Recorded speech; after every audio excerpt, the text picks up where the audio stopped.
Cracks in walls like this one here that keep coming back are a real pain. But essentially, there's two different types. The first type is because the building is shrinking, especially new build properties or in the first 5 or 6 years of their life. Everything is starting to lose moisture and shrink, and it's quite common to get cracks between walls and skirtings. Now those ones are easy to repair. All you do is get a Stanley knife, rake out any of the old caulk between the wall and the skirting, and using paintable decorator's caulk, not silicone because you can't paint over it, and a skeleton gun, force as much caulk into that crack as you can and then smooth it off. Once it's dry, paint over it. And as long as the building has stopped shrinking, that repair should last many, many years. The more difficult ones to repair are ones like this, where you get a vertical or a horizontal crack in a plain plasterboard wall. The sort of crack that if I filled now, within a week or two, I'll be looking at it again, and you can just keep going round and round in circles. So today I'm going to show you how to repair a crack like this so it doesn't come back.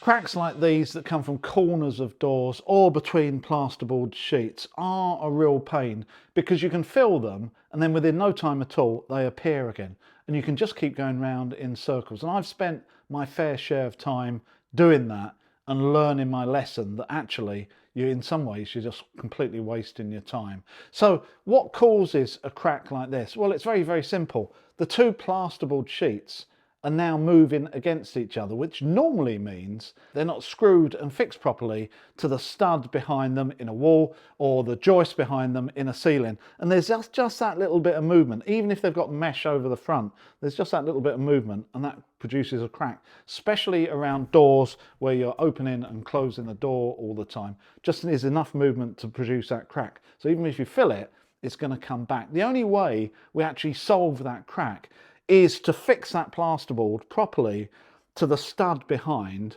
and then put mesh back into it and fill it again. It's easier for us in the UK to do this because we have a layer of plaster over our plasterboard, unlike the US that generally paint their plasterboard and they don't have anything in front of it. It's easier for us to repair these things. So let's get on. I'll take off the plaster here. We can see what we're dealing with. I'm sure that we're going to find a joint, and then I'll show you how to repair it for good. So this is the crack that I've got above this doorway. It's about 200 high coming from the architrave. Then it goes at 45 degrees, and then I can see it's actually going horizontally. I'll just mark that with a pencil just to highlight it, just to make it a little bit clearer. Now, I will guess here that we've got a joint in the plasterboard, and that's why that crack is running up. The plasterboard joint will continue this way, and then there'll be another joint here.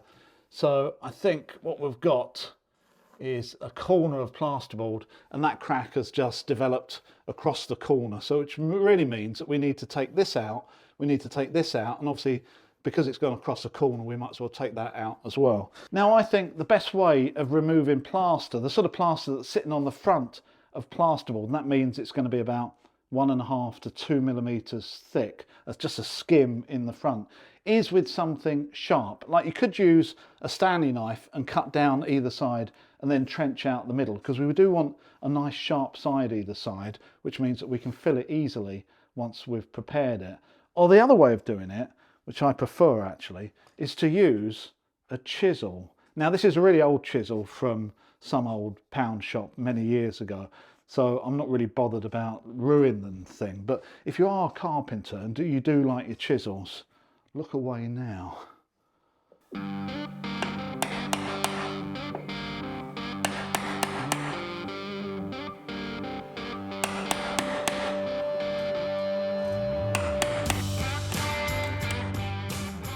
Before I get bombarded with comments, I'm sure there's more than half a dozen different ways you can successfully remove skimmed plaster. So please use the one you like the best. This is my low-tech, low-dust option that works for me. It doesn't take long before I'm through to the mesh tape, trying my best to damage the plasterboard face underneath as little as possible.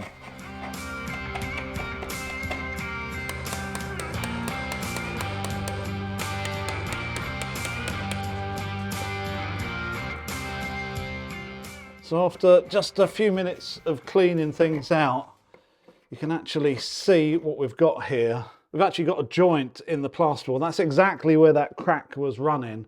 You can see where I marked it, just straight down the joint there.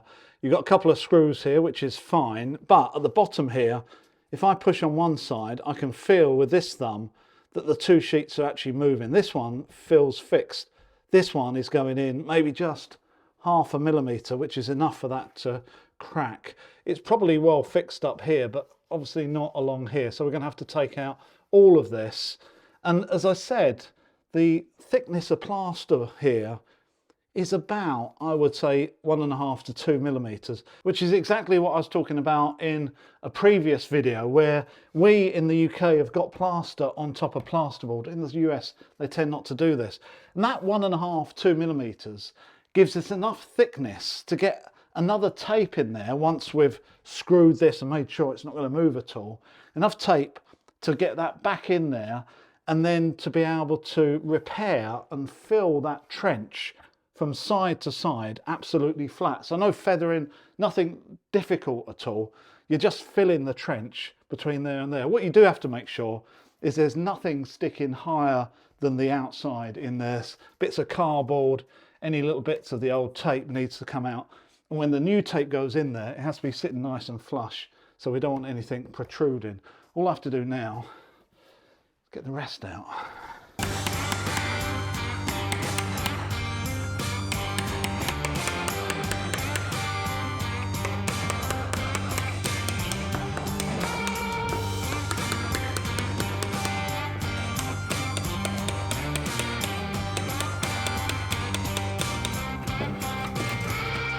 So no wonder the crack cut the corner off. There's a whole corner of plasterboard missing here.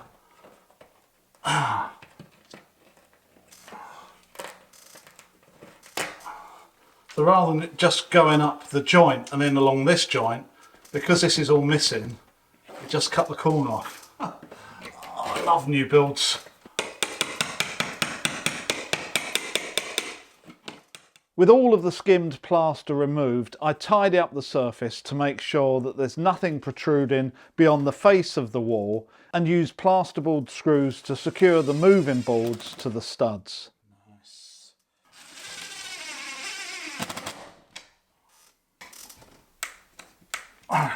So with just a few drywall screws in there, means that that movement that I felt earlier just isn't there, which means I can start putting things back. However, what I didn't realise was obviously we're missing this whole corner of plasterboard, which was like that when they did the skimming. So I think repairing this, it needs to be in 2 phases. I need to fill this hole where I'm actually lacking in plasterboard. Once that's dry tomorrow, I'm then going to put some mesh over the joints and finish up. So, which means I can move on to the second side, because I've got exactly the same crack the other side of this doorway. So before I fill this and start putting plaster in this, I really want to do all the banging on the other side so the vibration doesn't sort of mess this up. So let's go the other side and do the same thing. Now, obviously, if you have a brick-built traditional property, any crack that returns after filling isn't going to be a plasterboard moving because, well, you haven't got any. However, a reappearing crack does mean something is moving, either a crack in the brick that goes right through the property, or more commonly, a timber brick interface, like around doors and windows, where the solution is essentially the same. Remove the plaster local to the area and refix whatever is moving or vibrating enough to cause the crack, and then refill.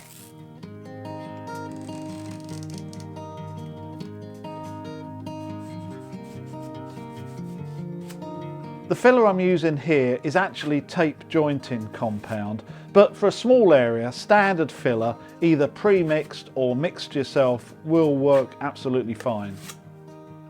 Having an existing strip either side makes this an easy job to get right, as long as you're using a filler knife that's wider than the strip you're filling and has a nice, clean, sharp edge.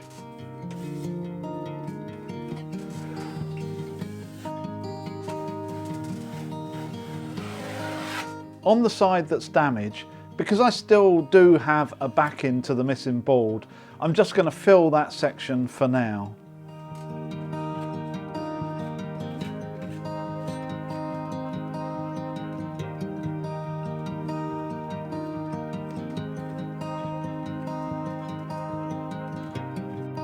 So I think that's about as far as I can go now until that has dried absolutely solid. Then I can put some mesh tape on tomorrow morning and finish it.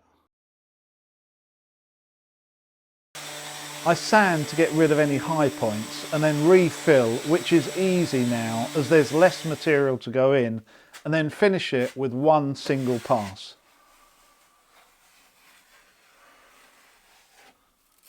Where I have the problem board, I add mesh to the whole area to give it as much reinforcement as possible and then fill.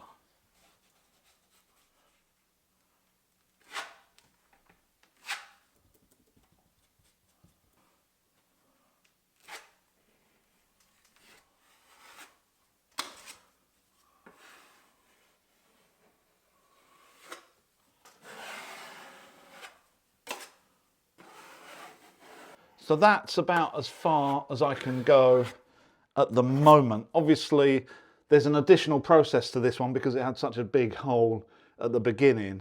But I know that's going to shrink what I've just put in, so I might as well leave it for 24 hours, let it go hard, let it do its shrinking stuff, come back in a day's time, give it a quick sand, bring it up to surface level like I did the other one just now. And then once that's hard, give it another quick sand, it'd be ready for painting. And I don't think that crack is ever going to come back. I hope you've enjoyed this video and you've learned a little bit about getting rid of cracks forever.